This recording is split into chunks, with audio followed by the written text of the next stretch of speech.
Welcome to the Good News Bay podcast, and welcome to part 2 of our conversation with Steve Southerland. If you haven't gotten a view or listened to the first one, I hope that you will, as we got caught up with the Southerland family and with how things are with Miss Mary Sue, who's the matriarch of the family, and all the kids, and where things are with the funeral home.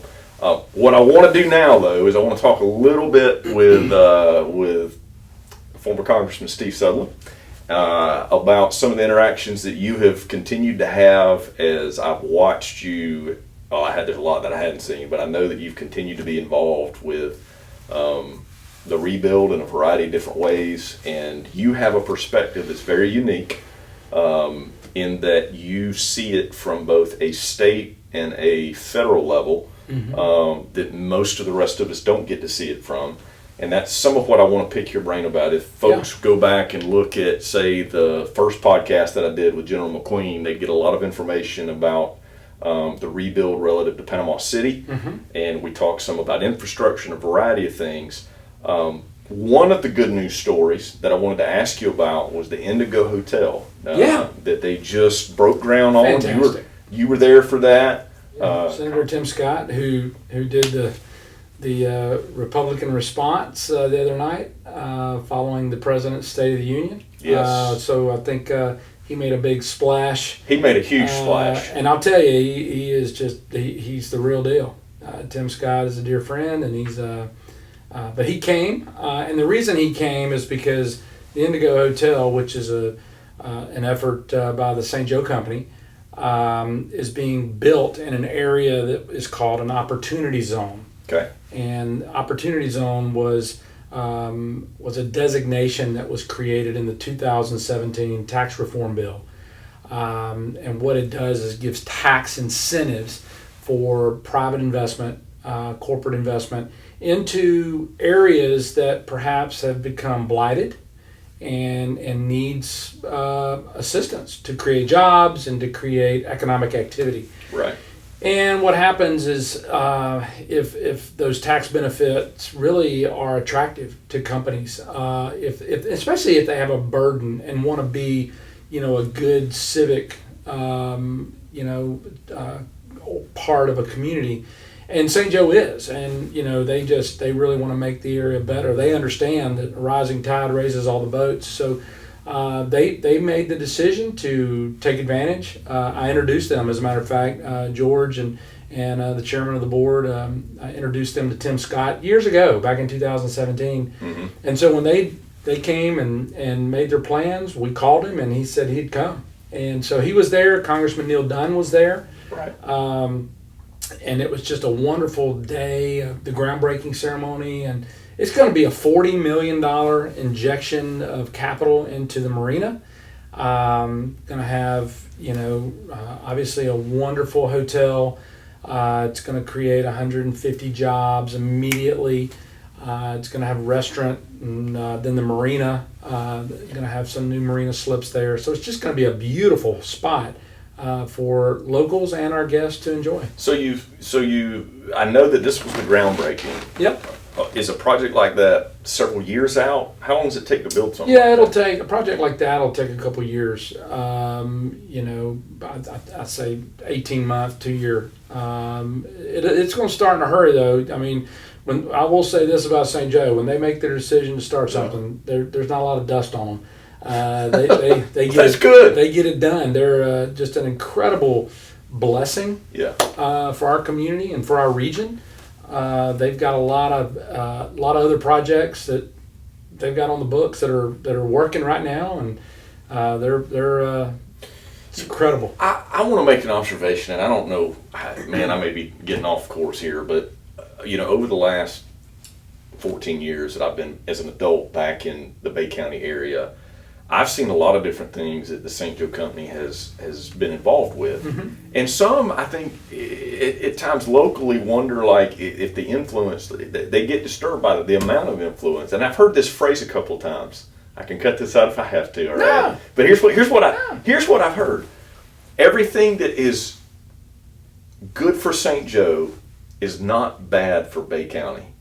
No. And I want to say, I guess it's important for us to hear and know that we have been blessed as a community because of the contributions that St. Joe Company has Yeah. made to our area over the years. Without question. I remember, I would even go. and I hope it's okay for me to be just honest and bring that stuff I would up. even But say, if it's because of his leadership, yes, who I've gotten to know personally.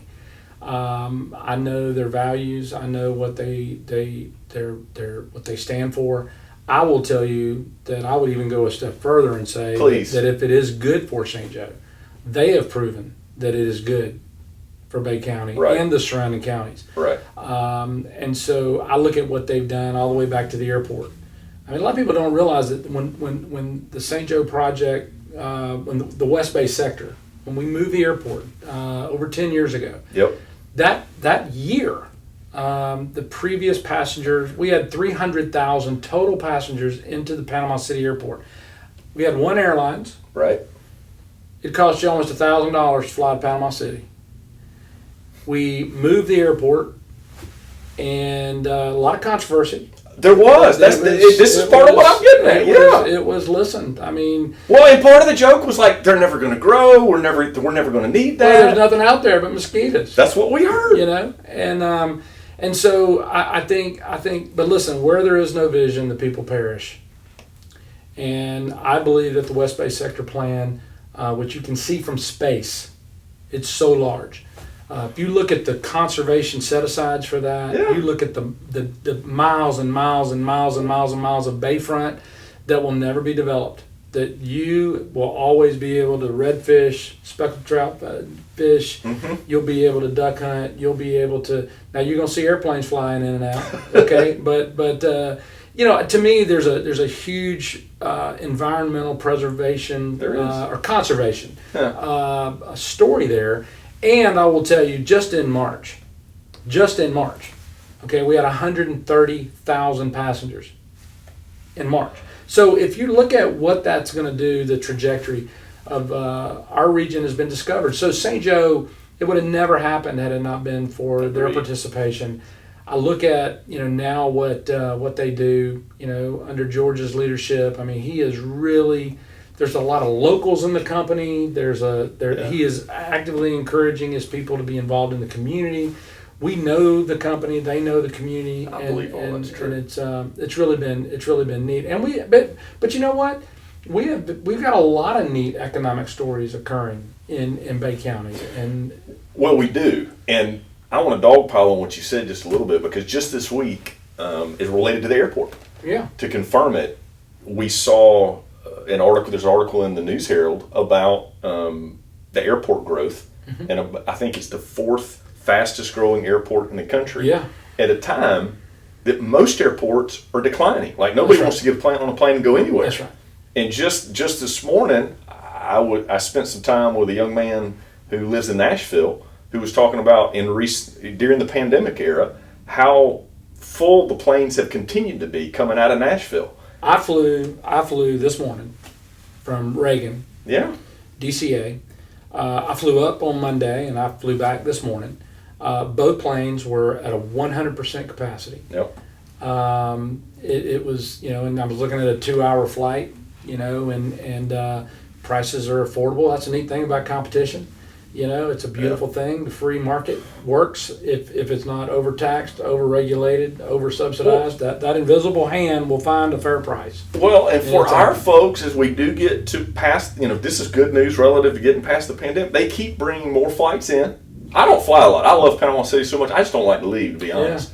But I know that you can get a single flight to a lot of destinations. I know enough to know that the reason for a lot of that is so that people will fly in here from Houston and from Dallas and from Nashville direct. And I'm saying we used to be like a drive-to destination, and we still predominantly are.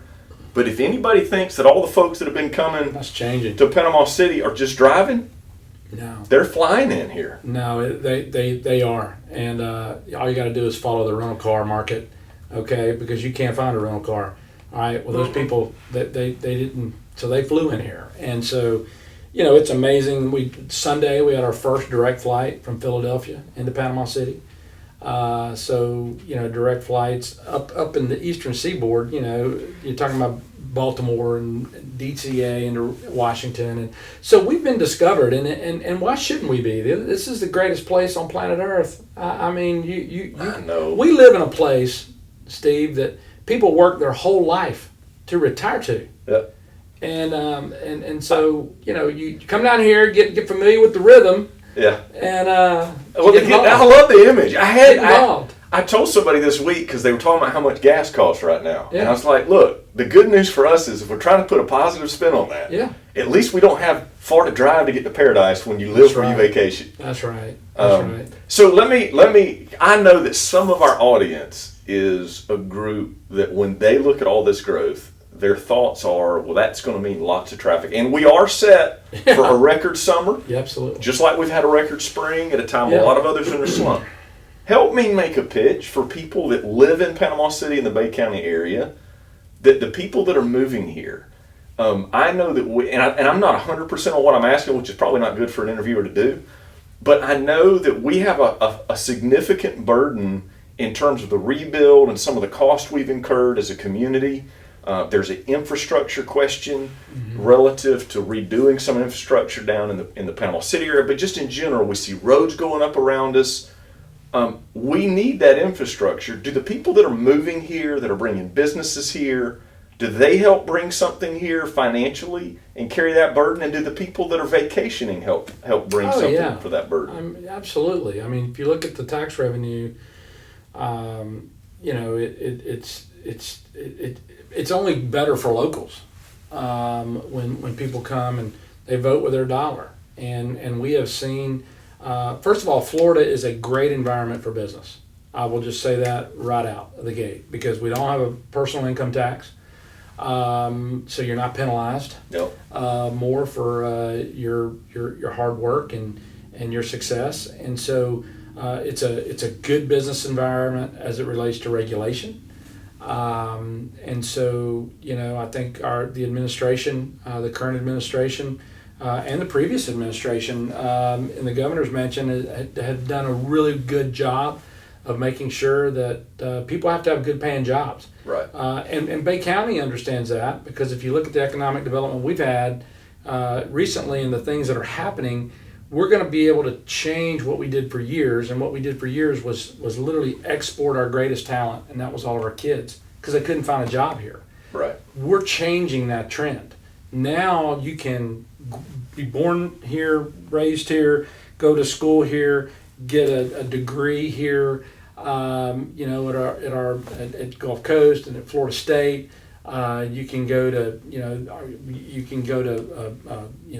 vocational school. And then you have gainful employment here, and so the opportunities of keeping our kids here, keeping our children here, have never been better. They're also, when I moved back to town in 2007, and during that time, I looked at the demographics before I moved, and I knew even moving home, it wasn't a place that was particularly growing. There weren't a lot of young families. It was hard to get reasonably priced housing. Right. And while house prices are through the roof and demand is really low because everybody's moving here, a lot of the homes that are being built don't cost as much, or at least have smaller square footages than the previous. And so all of those are an upside. Yeah, that's an upside.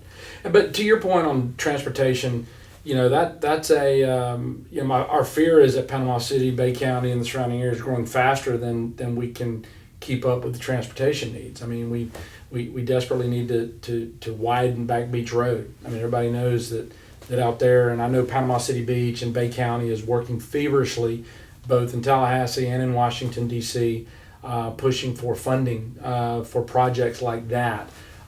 You've got to expand your water infrastructure, your sewer infrastructure. But I will say this, I'm going to brag on Bay County. Please. And I'm going to brag on our municipalities because, it's not always the case. But I know that Bob Micah, who is our county manager and the board, and then the cities that we have here. I know Panama City and Panama City Beach and you look at the cities and how they work together with the county. They're not fighting each other. They're all they're kind of flying in formation. They all understand that if we all work together, we can accomplish a lot more. And so we're not stagnant. we are working together. I know the county is thrilled when a city gets an appropriations win. Right. Because they know that the rising tide raises all the boats. So it's so neat to see. And then you got partners, like a St. Joe company, like an Eastern Shipbuilding. Yes. You got companies like that are attuned to the local needs, working together, supporting. So it's really we're in and then you've got Tyndall Air Force Base and it's bouncing back, and the plans to build literally the base of tomorrow for the military.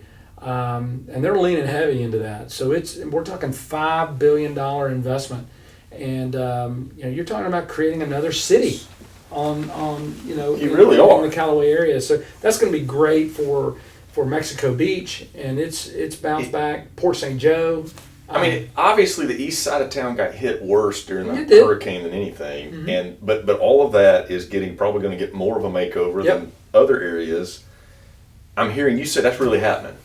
It is happening, and I'll tell you, it takes great leadership. We've been blessed. We've been blessed by our elected officials. Yeah. They are very attuned to and that's the world that I played in. And I'll tell you, you've got Jay Trumbull, and you've got George Gaynor, and you've got Jimmy Petronas, and Jimmy does a great job as our CFO. And a lot of people don't realize that Jay was appropriations chair this year. That's a big deal in Tallahassee to be the appropriations chair. And so he and George work very well together. George Gaynor. What does the appropriations chair do? Well, they determine where the money goes. And that's a big deal. That's a big deal. For the 14th largest economy in the world, that's a big deal. And that's what Florida is. We are the gateway to Central and South America. Florida is a economic powerhouse, and I believe that Northwest Florida is the nugget that is just now being discovered. And so, we are in a really great spot. I know, and I'd be remiss if I didn't mention Neil Dunn. I spent a lot of time with Congressman Neil Dunn. He and Leah have served us well. He was at the groundbreaking for the Indigo Hotel. His team are fantastic. They're looking out for the needs here. Our senators, Senator Rubio and Senator Scott, they love this area.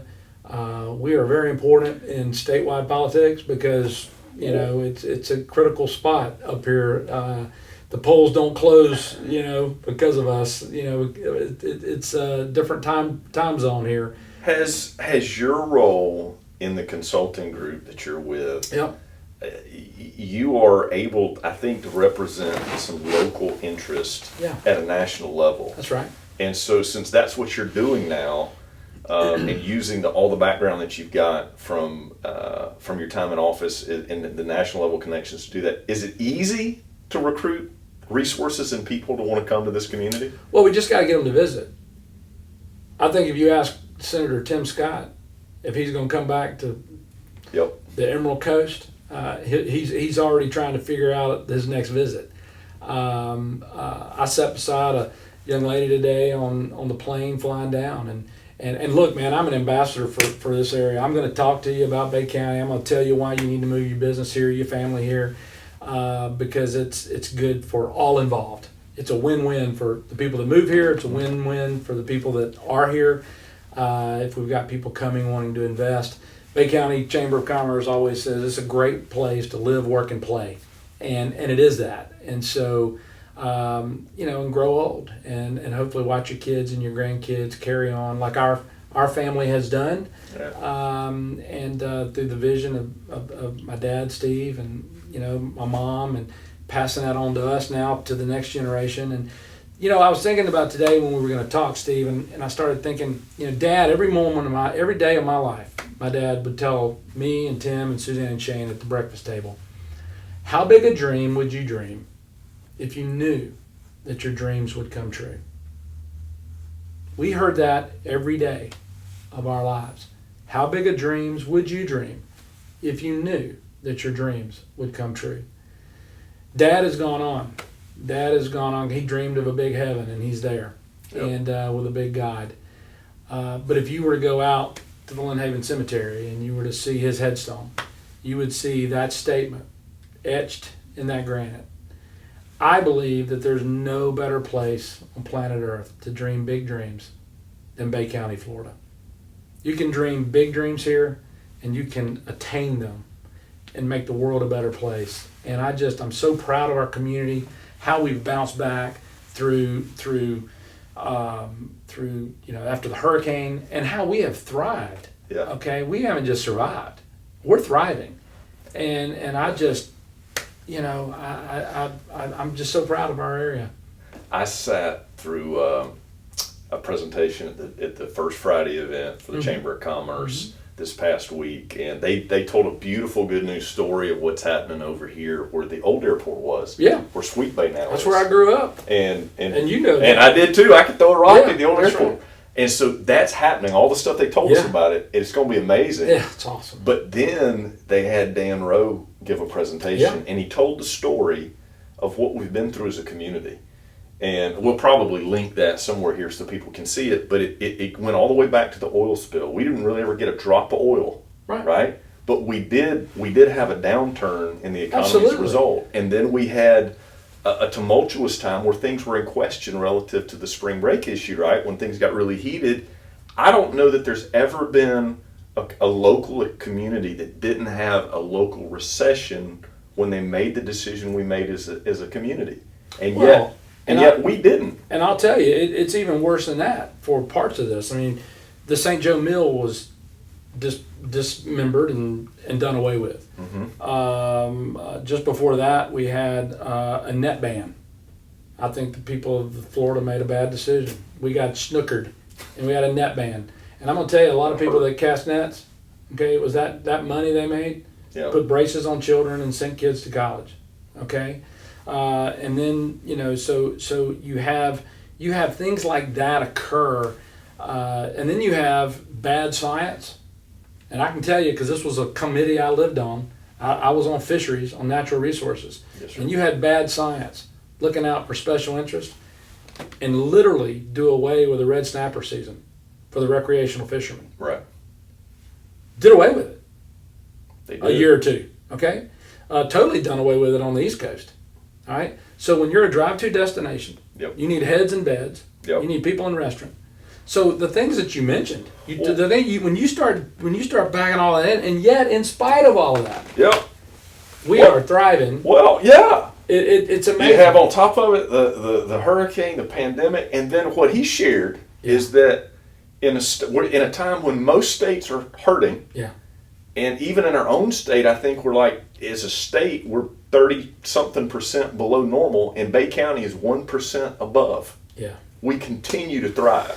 Yeah, and we're blessed. We are blessed, and I just think I was on a boat last Saturday, and with my brother and my sister, and we watched the sunset on St. Andrews Bay, and I mean, it just doesn't get any better than our sunsets, and then to hear those jets fly over, the sound of freedom, and take pride in the military presence we have, and this is a magical place, and I understand why my daddy loved it so much, and he passed that on to us. Yeah, I was gonna say you do, and so do I. Yeah. We do. Yeah. I think as we kind of draw it to a close, you and I, we could talk a long time about, because there's really so many other things we didn't even get to touch on. Yeah. But the truth of the matter is that not only do we live in a grand place, and it's obvious that we have challenges right now in a lot of different ways as a nation, but we don't need to lose sight of the fact that we are a blessed people. We're a blessed community, a blessed part of a blessed state. And it's hopefully through programs like this, we can expose some folks to the good news, the truth, the conversations that they're missing otherwise, because the glass is a lot fuller than we think it is. It is, Steve, and I want to say to you, thank you for doing this. Good News Bay. I just think that there's so much good news that is not being told. Look, you're having to compete with a lot of things that shouldn't be. I mean, really shouldn't be. And so I would like to say that there is more good things happening than bad. And sometimes we think just the opposite. Yeah. And so I just, bad news sells papers, and bad news sells cable news, and bad news, and so my point is, if you're not careful, it becomes corrosive. Yeah. But this is an incredible place. And if you lived in Bay County, as long as I have, and you've seen us overcome those things like Dan talked about, Yep. and you've been here, and you've seen tragedy, but you've seen recovery, and you've seen that God is in the fire, God is in the hurricane, God is in the pain and the suffering. He never left you, never forsook you, and you realize you're stronger. Daddy used to always say, "What doesn't kill you makes you stronger." Yep. And you look back then, and then you're like, "Man, I understand the wisdom of and what I learned," and so. No, I want to thank you for using this medium as an opportunity to say some good things, and to I watched your interview with General McQueen and the city and Greg and the team down there. They're doing a great job through a tough time, but here's a man that served this country, and now he's serving his community on a local level. So thank you for doing that. Thank you for bringing attention to good news, and some diverse stories that people may not know about. And I'm looking forward to watching more, and wishing you the best. The Sutherlands are rooting for you, and thank you for what you're doing. While we're changing the conversation, one conversation at a time, making Babe brighter. Give me the line that your daddy told you every morning. If you could dream. How big a dream would you dream if you knew that your dream would come true? How big a dream would you dream if you knew that your dream would come true? It wouldn't be a little dream. No, it's going to be big dreams. And people want to be a part of something big. And I believe that if you want to be a part of something big, you want to be living in Bay County. I love it. It's good news. Good news, Bay. Thank you, brother. Appreciate you. Thank you, Steve. Thank you for listening to our podcast today. If you were encouraged by the good news, we would ask you to subscribe through Apple Podcast, Spotify, and Google Podcast, as well as YouTube. If you will subscribe, all new content will come your way. You'll get notified of it, and it'll help us to brighten Bay County. Thanks, guys.